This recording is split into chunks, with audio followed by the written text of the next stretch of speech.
Hello everyone! Sawadee ka! Greetings here from Bangkok, Thailand. So ito naman po si Jomar. Andito po tayo ngayon sa Bombo Radyo Naga. And kumusta po kayo dyan sa Pilipinas? I miss you guys. Sana araw-araw nating isa puso ang pagmamahal sa bawat isa. And huwag nating kalimutan magpasalamat sa po may kapal kasi dahil sa kanya tayo ay nagmamahal. Dito sa Bangkok especially, meron ditong special place for Valentine's Day. Although itong place na to, pinupuntahan yan regularly kahit anong araw sa buong taon.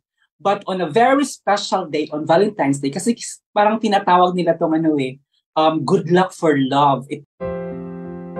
Valentine around the world. Valentine around the world. Keep tuning in to find out how Valentine is celebrated in other countries. Valentine around the world on Bombo Radyo. For this I say, Happy Valentine.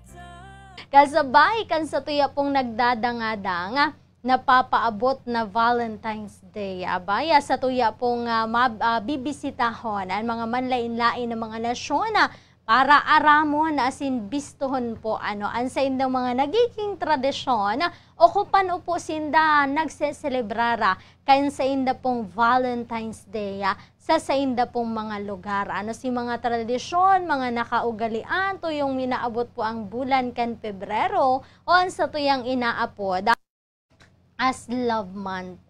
Kung sa inas sa tuya pong pigrurumdum din ang araw ng mga puso. Digdi lang po yan mga kabombo sa rabay niya tong aramon ng mga tradisyon sa mga manlain-lain ng mga nasyon. Kasabay po kan sa tuyang Bombo Feature Story para po sa tuyang Valentine's around the world. Valentine around the world. Valentine around the world. Bombo Radyo will give you a glimpse on how Valentine is celebrated in other countries around the world. 사랑해. Eklibade. you. Valentine around the world on Bombo Radyo. Ngunyan mga kabombo na aldaw ni Martes, bisitahon niya to ang nasyon kang Thailand. Kung sa'y nakaakibat sa pangaran mismo kang nasyon, ang pagtubod kan Thailand. Ang ibig sabihin kaya kan Thailand, iyon man ang land of the free, bilang ang kahulugan kan tataramon na Thai ay kalayaan. Tinagurian manining land of smiles, huli man tabistado ang mga tao sa nasyon sa pagiging palangitiya sa mga turista. Ang kaharian man kan Thailand, iyong manambistado sa ngarang siyam panahon, nadigdi man nahihiling ang largest gold Buddha in the world. Kaugnay niyan, makakasama po natin live via Zoom si Bombo International News Correspondent Jomar Villavicencio mula po sa bansa ng Thailand. Sir Joms, magandang hapon po mula dito sa Pilipinas. Siyempre, una po muna siguro yung inyo pong pagbati sa mga nakikinig and nanonood dito po sa ating programa, Sir Jom. Hello everyone! Sawadee ka! Greetings here from Bangkok, Thailand. So ito naman po si Jomar. Andito po tayo ngayon sa Bombo Radyo Naga. And kumusta po kayo dyan sa Pilipinas? I miss you guys. Alright, Sir Jom, syempre, una po muna, siguro matanong namin, paano po ba yung pagbati ng Happy Valentine's Day dyan po sa Thailand? Well, dito sa Thailand, usually sinasabi nila na Suksan One Valentine. Suksan, which means happy. One Valentine, it means Valentine's Day. So, Suksan One Valentine. Alright, sige, marami. And malaman lang po namin pala, Sir Jom, saan po kayong parte dyan po sa Thailand? Well, andito ako sa sentro ng Thailand, dito sa Bangkok talaga. Alright po. So, Sir Jom, tanong po namin, ang Thailand po ba isang Christian country? Well, majority of the Thai population are Buddhist. So, parang 90% or mahigit pa are Buddhist. Alright po. Sir Jom, dito sa atin, papalapit na po yung ating Valentine's Day. Dyan po ba, ramdam na po ba yung pagdiriwang nitong Valentine's Day? May mga dekorasyon na din po ba tayong nakikita dyan? Well, definitely. Marami na pong mga establishments, mga restaurants, or sa mga shopping malls, meron na silang mga palamuti tungkol sa pag-ibig, yung mga hearts doon, meron na silang mga dekorasyon. And of course, di ba, papalapit din ang Chinese New Year, parang sinasabay din nila sa Chinese New Year. Of course, red na red din ang Chinese New Year, kaya parang pulang-pula ngayon sa mga establishments, sa mga malls, sa mga restaurants. Of course, di mawawala yung mga heart designs kasi nga, papalapit din ang Valentine's Day. Alright, nagko-color red na po pala dyan sa parte ng Thailand. So, dako naman po tayo, Sir Dom, sa mga pagkain. Ano-ano po ba yung mga ibinibidang pagkain dyan sa Thailand tuwing darating po itong ating Valentine's Day?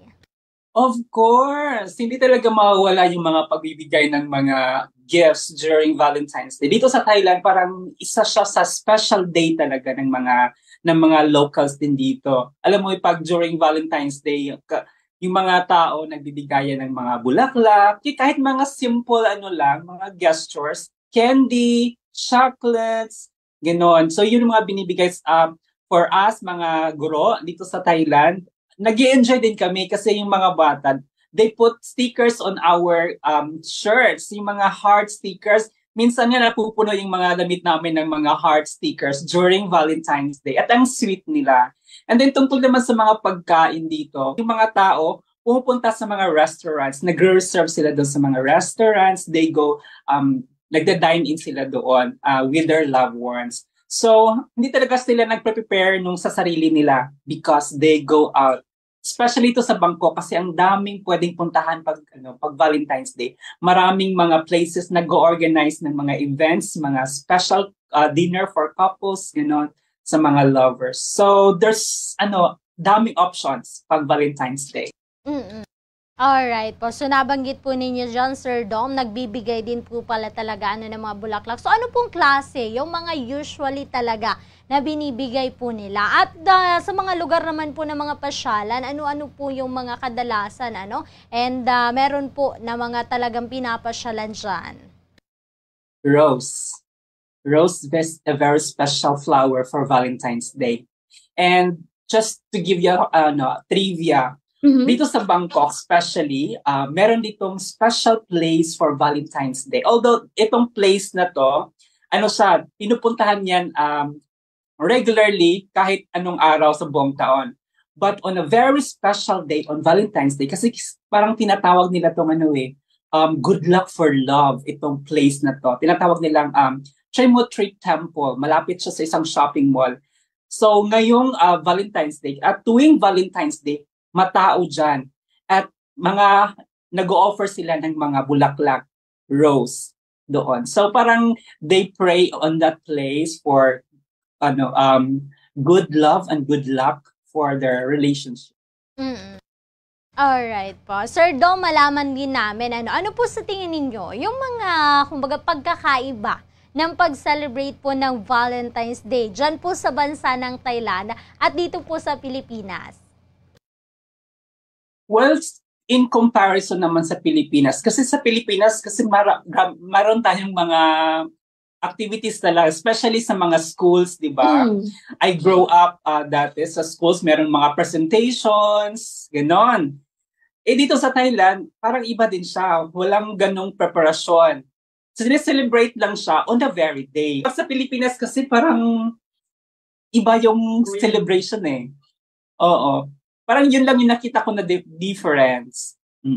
Alright. Yung paghahanda on the day of Valentine's Day. Alright po. Matanong po namin, Sir Dom, ginagawa po bang holiday yung February 14 dyan? Hindi siya holiday. It's not holidays. Parang normal day lang din siya. It's a working day. Ang kaibahan lang, mayroong parang celebration na Valentine's Day. Kasi parang kami dito, nagtuturo pa din kami as trabaho as usual. Alright po. Dito po sa atin, Sir Dom, may mga pakulo po tayong mga talagang kakaiba, lalo na po pagdating sa mga color ng mga damit po na sinusuot. So, dyan po ba may mga pa-dress code din po yung mga tao? Well, when it comes to dress code, hindi sila masyadong tumutok doon. Pero they wear red on Valentine's Day. Yes.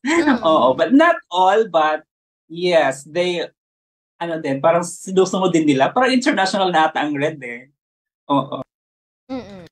Alright po. Sige, maraming salamat po, Sir Dom, sa inyo pong pagbigay.